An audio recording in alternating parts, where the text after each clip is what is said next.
A pesar de la grandeza de su coronación, Luis XVI es totalmente consciente de que no está en absoluto preparado para ejercer de rey. Cuando muere el abuelo de Luis XVI y queda claro quién heredará el trono, él les dice que no sabe qué tiene que hacer, que se siente como si el mundo se le hubiese caído encima. A pesar de haber tenido una educación enfocada a su futuro reinado, no se siente preparado. Con un reino en crisis, Luis XVI es el peor hombre para estar al mando. El rey de 20 años reza: protege, Señor, a aquellos que reinan demasiado jóvenes. Instalados en los aposentos reales de Versalles, Luis XVI y María Antonieta empiezan su nueva vida como jóvenes monarcas. Aunque solo a 19 kilómetros, en París, está surgiendo una nueva era. Una era que entra en colisión directa con la monarquía en sí. Es la peligrosa nueva era de las ideas, la era de la Ilustración.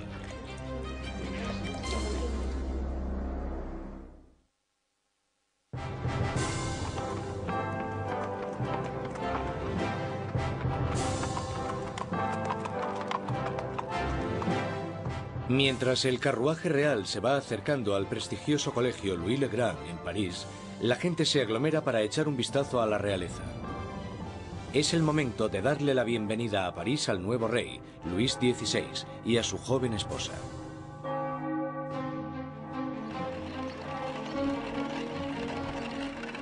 Y a la cabeza del comité de bienvenida está un prometedor estudiante de Derecho, el joven Maximilien Robespierre. Cuando Robespierre era niño, el rey visitó su colegio y Robespierre le leyó un discurso en latín. Así que, en realidad, habló con Luis XVI cuando él era solo un adolescente.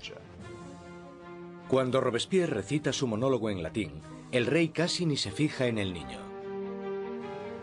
Pero años después, sus destinos les unirán otra vez en circunstancias muy diferentes, mucho más dramáticas.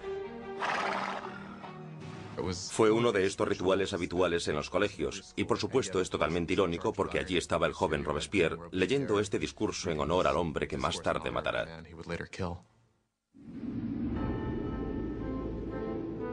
Por ahora, su acogida es cariñosa y sus halagos sinceros. La visita de los monarcas puede que ganase los corazones de la gente, pero sus mentes se están inclinando cada vez más hacia una dirección totalmente diferente.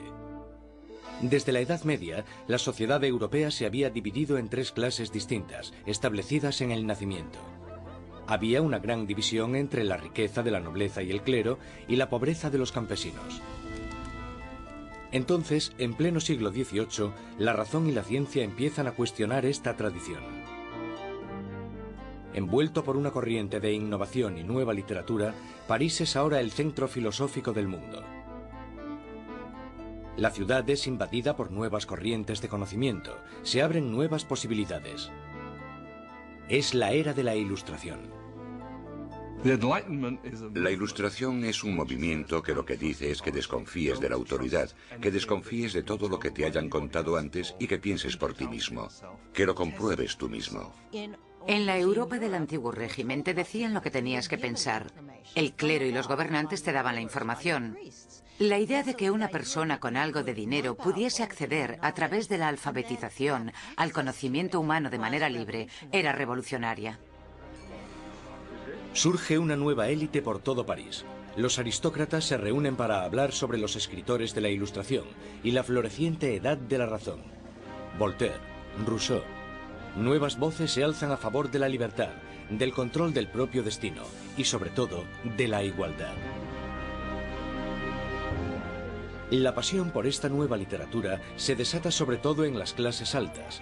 Pero mientras las ideas de la Ilustración van adentrándose en otros estratos de la sociedad, la lucha por la igualdad empezará a amenazar el estilo de vida aristocrático. Es una amenaza porque acabarán cuestionándose por qué los aristócratas son los que tienen privilegios. Se preguntan por qué el mundo está dividido de esta manera. ¿No podemos cambiarlo para que sea un mundo mejor? ¿El progreso no es posible? Esto hará que vaya perdiendo fuerza la idea de que la monarquía, la aristocracia y la jerarquía son algo natural. Para ver aplicadas las ideas de la Ilustración, solo había que echar un vistazo al otro lado del Atlántico, donde los americanos luchaban por independizarse del antiguo enemigo de Francia, Inglaterra. El joven rey Luis quiere vengarse de las derrotas de su abuelo en la guerra y ve su oportunidad en la guerra de la independencia americana.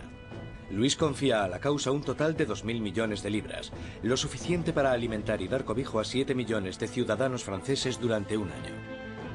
La inversión marcará el inicio de un colapso económico en Francia. América lleva a Francia a la bancarrota porque para luchar en esta guerra, los franceses tienen que recaudar una enorme cantidad de dinero. Esto lleva a la monarquía francesa a endeudarse para poder luchar en la guerra de la independencia americana. Y es un elemento crucial en la situación financiera de la monarquía francesa. Mientras Luis XVI manda dinero y tropas al otro lado del Atlántico, María Antonieta se ocupa de generar sus propias deudas. La vida en Versalles es una interminable rutina de rituales arcaicos y formalismos. Hay ceremonias para cuando el rey y la reina se levantan, para cuando se visten, para cuando comen, para cuando se van a la cama. Para entretenerse en medio de la monotonía de estos rituales, María Antonieta preside extravagantes desfiles de moda. María estaba obsesionada con una moda ridícula, sobre todo con esos recogidos tipo torre de varios centímetros de altura y que llevaban horas y horas de elaboración y en los que metían todo tipo de ornamentos y frutas. A muchos les parecían una obscenidad. Acabaron representando todos los problemas de ella, de Versalles y a esa cultura. Aparte de esta moda extravagante, María Antonieta se entretiene con los cotilleos de la corte, haciendo apuestas y representando obras de teatro. Cuando empieza a acumular deudas, le ponen el nombre de Madame Déficit. A María le ponen el nombre de Madame Déficit, ya que el país está sumido en un caos económico, y ella sigue gastando en vestidos, joyas y zapatos como si nada. Ella era la Imelda Marcos de su época. De todas las deudas que tiene la reina, la más grande es la que tiene con su país. Un heredero a la corona. En los 7 años que llevan casados, Luis XVI y María Antonieta aún no han concebido un hijo. Ella se encuentra en una situación cada vez más humillante. El trabajo de la reina es darle un heredero varón al trono francés. Y en esa época la gente la criticaba y estaba desilusionada. Decían que el rey nunca se debería haber casado con esa archiduquesa austriaca, porque ahora ni siquiera podía darle un heredero al trono. María Antonieta se encuentra en una situación desesperada. El apetito de Luis por la comida es incuestionable, pero el sexual está claro que no entra dentro del menú.